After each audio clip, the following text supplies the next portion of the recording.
So next topic will go for the stem in the Orchidaceae family. So stem is in the stem, in bulbophyllum, the swollen like appearance and forms bulbs in the sub bulbophyllum family. The bulbophyllum species, the internodes become a swollen like and bulbs are formed. So that are called as a pseudobulbs. So in the Orchidaceae family, pseudobulbs can be seen in a bulbophyllum species. So if the pseudobulbs are absent, so they turn into a succulent leaves in the xerophytic plants and stored in the form of a juice. Okay. So in the certain species, the pseudobulbs are present. If the pseudobulbs are absent, they turn into a succulent leaves. Succulent leaves are nothing but they store the juicy substances in the form of a juice. So that are useful for the xerophytic plants. So next we'll go for the leaf. Leaves are kaline, radical. Kaline is nothing but the leaf look like this. So radical is nothing but the without pedicel, the leaves are attached to the main stem. So it is called as a radical. Leaves are kaline is nothing but the appearance of the leaf look like this. It is called as a kaline. So radical is nothing but the leaves are attached to the main stem without pedicel, without stalk. So it is called as a radical. Stipules are absent. It is called as stipules. Sessile, without pedicel, without stalk, without stalk. See the leaves, they didn't have the stalk. They directly attached to the main axis. So it is called as a sessile. So the leaves are arranged maybe alternate, one after another. They may be opposite in this way. So these are simple leaves with parallel venation. Parallel that can be seen in our grass. For example, in a grass, the leaves, the parallel venation can be seen. So this is about the leaves. Leaves are kaline, like this leaves, radical. In this way, stipules are absent, sessile, pedicel is not there. The leaves are opposite. In this way, alternate. In this way, opposite. So in this way, the leaves are in the Orchidaceae family. Parallel venation. In certain species, the leaves look like a whorl-like. That species is called as a Habenaria. In a Habenaria, the leaves are in a whorl fashion. Saprophyte. In certain species, saprophytic species, the leaves are reduced and form a scale forms. So in saprophytic species, they have reduced, the leaves are reduced, they look like a scale like. So these are the specialized that can be seen in the Orchidaceae family. Next we'll go for the floral characters. The floral characters, the inflorescence can be arranged at the axillary or terminal and look like a spike.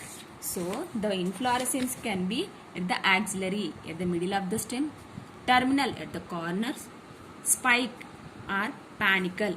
If you see that plants, so this is called as a spike like appearance. So these can be spike. Okay. So inflorescence can be spike and panicle. Thin elongated piece is it called as a spike. So this is about the floral character. Inflorescence can be axillary, at the middle we can place, terminal or spike can be seen. Next one is the flower. Bracteate, bracts are present. Ebracteate, bracts may be absent. Complete, that means calyx, corolla, stamens, pistil are all present. It is called as a complete. So this symbol represents the zygomorphic, bisexual. The plant both male and female are present. Trimerous, cyclic. The flowers are arranged in a cyclic manner with a triflower. So diclamidous. Perianth present in a two whorls. The perianth can be present in a two whorls. So they may be heteroclamidous. That may be hetero, different clamidous perianth. Diclamidous, two perianths are present in a whorl. They may be different. and epigynous, inferior ovary. The ovary that are arranged in a inferior at the base. So arrangement of the ovary is a epigynous. Next we'll go for the perianth. Perianth, that means both sepals and petals together are called as a perianth. We will say them as a tepals. There are 6. So 2 whorls, they are arranged in a 2 whorls. 3 plus 3. Free, fused sometime, valvate and imbricate estivation. Valvate. So the arrangement of the tepals are the sepals and petals are one after another. Imbricate, overlapping of the sepals and petals. So that is called as a imbricate. One petal is overlap with the another petal. It is called as a imbricate. And next one we'll see that the perianth. First, second thing. So one whorl. So another is called as a second whorl. So this is the one whorl and this is the second whorl. In this way 2 whorls are arranged. First one, it is outer whorl is called calyx, equal in size. Inner whorl it is called as a outer whorl. It is called as a 1, 2, 3. It is called as a calyx. Inner whorl it is called as a corolla. These are equal in size. Calyx are equal in size. Corolla are somewhat unequal in size. So calyx outer and inner are corolla. So in this way 2 perianths are 2 whorls with a different colors. And next we'll go for the labellum. So in this labellum, have you seen here the diagram? So in this here the labellum is present. Labellum is a odd petal. ODD, odd petal. So this labellum is look like a lip shape like structure. So these are all about the perianth. Perianth can be in a 2 whorls, outer whorl and inner whorl. They are in different colors. And labellum is present. This labellum may be look like a lip shape like structure. If you see the floral diagram, it is called as an axial. These are the bracts. So outer it is a anterior position and it is a posterior position. So in these the some specialized can be takes place.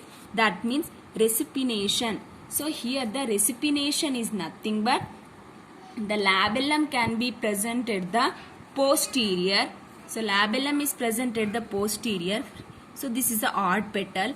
So this is present at the posterior.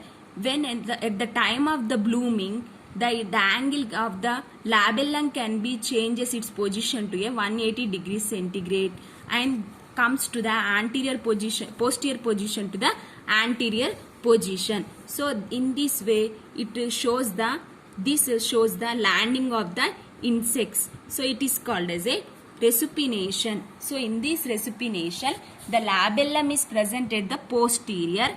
So at the time of the blooming, when it is the time of blooming, it changes its position from posterior to anterior. So the angle can be changes from 180 degrees centigrade. From posterior to anterior it changes, and this shows the landing place of the insects. So this is nothing but a resupination. And next one will go for the andricium. So in andricium, that means it's a male reproductive part. So in this some specialized can be seen, that is called as a gynostemium. Gynostemium is nothing but the stamens. Gynostemium, the stamens, style, stigma, 3 unite to form a one column. It is called as a gynostemium. So in this gynostemium, if you see the diagram here, so here it is called as a gynostemium. So gynostemium, stamen, style, stigma, 3 of them united to form a one column. It is called as a gynostemium. So this shows the attraction of the gynostemium shows the attraction to the flower. So next one is the attraction to the flower.